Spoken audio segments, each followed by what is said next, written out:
ಮತಗಳ್ಳತನ ವಿರುದ್ಧ ಕೋಲಾರ ಜಿಲ್ಲಾ ಯುವ ಕಾಂಗ್ರೆಸ್ನಿಂದ ಪಂಚಿನ ಮೆರವಣಿಗೆ ಆಯೋಜಿಸಲಾಗಿತ್ತು. 2 ಪಂಚಿನ ಮೆರವಣಿಗೆ ಮಾಡಲು ಯೂತ್ ಕಾಂಗ್ರೆಸ್ ಮುಂದಾಗಿದ್ದು, ಕೋಲಾರ ಜಿಲ್ಲಾ ಯುವ ಕಾಂಗ್ರೆಸ್ ಅಧ್ಯಕ್ಷ ಆಫ್ರಿದ್ ನೇತೃತ್ವದ ಒಂದು ಗುಂಪು ಮತ್ತು ಮಾಲೂರು ಶಾಸಕ ಕೆವೈ ನಂಜೇಗೌಡ ಪುತ್ರ ರಾಜ್ಯ ಯುವ ಕಾಂಗ್ರೆಸ್ ಪ್ರಧಾನ ಕಾರ್ಯದರ್ಶಿ ಸುನಿಲ್ ನಂಜೇಗೌಡ ಅವರದ್ದು ಮತ್ತೊಂದು ಗುಂಪಾಗಿ ವಿಭಜನೆಯಾಗಿದೆ.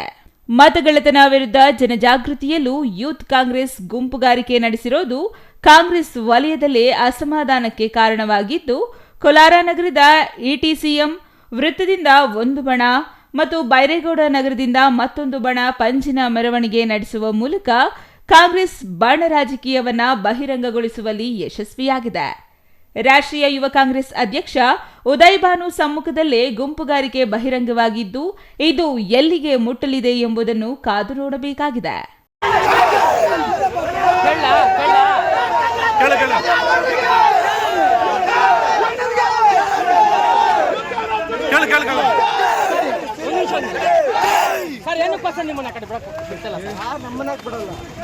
ಮತ್ತೆ ಕಾರ್ಯಕ್ರಮಕ್ಕೆ ಭಾಗಿಯಾಗ್ದಿರೋ ಹೋಗ್ತಿದ್ದೀರೋ ಸರ್?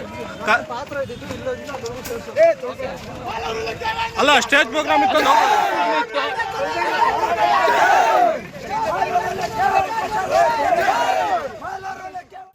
ಇನ್ನು 2 ಬಣ ಇಟಿಸಿಎಂ ಆಸ್ಪತ್ರೆ ವೃತ್ತದಲ್ಲಿ ಜಮಾವಣೆಯಾಗಿದ್ದು, ಸ್ಥಳದಲ್ಲಿ ಬಿಗುವಿನ ವಾತಾವರಣ ನಿರ್ಮಾಣವಾಗಿತ್ತು.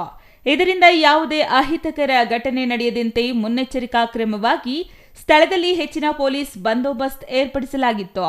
ಯುವ ಕಾಂಗ್ರೆಸ್ ಅಧ್ಯಕ್ಷ ಆಫ್ರಿದ್ ಮನವೊಲಿಸುವ ಪ್ರಯತ್ನವನ್ನ ಮುಖಂಡರು ಮಾಡಿದ್ದು, ಈ ಪ್ರಯತ್ನ ಫಲ ನೀಡುವ ಸೂಚನೆಗಳು ಕಾಣುತ್ತಿಲ್ಲ. ಕೋಲಾರದಲ್ಲಿ ಯುವ ಕಾಂಗ್ರೆಸ್ ನಾಯಕರ ಮಧ್ಯ ಕಿತ್ತಾಟ ಮುಂದುವರೆದಿದ್ದು, ಯುವ ಕಾಂಗ್ರೆಸ್ ರಾಷ್ಟ್ರಾಧ್ಯಕ್ಷ ಉದಯ್ ಭಾನು ಚಿಬ್ ಸ್ವಾಗತ ಮಾಡಲು ಯುವ ಕಾಂಗ್ರೆಸ್ ಮುಖಂಡರಲ್ಲಿ ಪೈಪೋಟಿ ಎದುರಾಗಿದೆ. ಕೋಲಾರ ನಗರಕ್ಕೆ ಆಗಮಿಸಿರುವ ರಾಷ್ಟ್ರೀಯ ಅಧ್ಯಕ್ಷ ಉದಯ್ ಭಾನು ಚಿಬ್ ಅವರ ಸಮ್ಮುಖದಲ್ಲಿ ಮತಗಳ್ಳತನ ವಿರುದ್ಧ ಪಂಚಿನ ಮೆರವಣಿಗೆ ಹಾಗೂ ವೇದಿಕೆ ಕಾರ್ಯಕ್ರಮ ಆಯೋಜಿಸಲಾಗಿತ್ತು. ಕಾರ್ಯಕ್ರಮದಲ್ಲಿ ಪ್ರತ್ಯೇಕವಾಗಿ ರಾಷ್ಟ್ರಾಧ್ಯಕ್ಷರನ್ನು ಸ್ವಾಗತಿಸಲು ರಾಜ್ಯ ಯುವ ಕಾಂಗ್ರೆಸ್ ಪ್ರಧಾನ ಕಾರ್ಯದರ್ಶಿ ಸುನಿಲ್ ಅವರು ಜಿಲ್ಲಾ ಮಟ್ಟದ ಯೂತ್ ಕಾಂಗ್ರೆಸ್ ಕಡೆಗಣಿಸಿ ಸ್ವಾಗತ ಮಾಡಿದ್ದಾರೆಂದು ಜಿಲ್ಲಾಧ್ಯಕ್ಷ ಆಫ್ರಿದ್ ಸಾಫ್ ರೊಚ್ಚಿಗೆದ್ದ ಘಟನೆ ನಡೆಯಿತು. ಕೋಲಾರದ ಎಟಿಸಿಎಂ ವೃತ್ತಕ್ಕೆ ಸುನಿಲ್ ಆಗಮಿಸುತ್ತಿದ್ದಂತೆ ನೂಕಾಟ ತಳ್ಳಾಟ ನಡೆದು ಪರಸ್ಪರ ಕೈ ಮಿಲಾಯಿಸಲು ಜಿಲ್ಲಾಧ್ಯಕ್ಷ ಆಫ್ರಿದ್ ಬೆಂಬಲಿಗರು ಮುಂದಾದರು.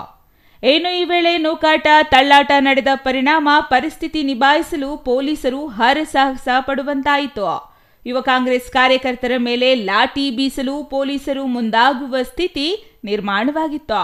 ಸ್ಥಳದಿಂದ ಸುನಿಲ್ ಹಾಗೂ ರಾಜ್ಯಾಧ್ಯಕ್ಷ ಮಂಜುನಾಥ್ ಗೌಡ ತೆರಳಿದರು. Eshwar, CTV news.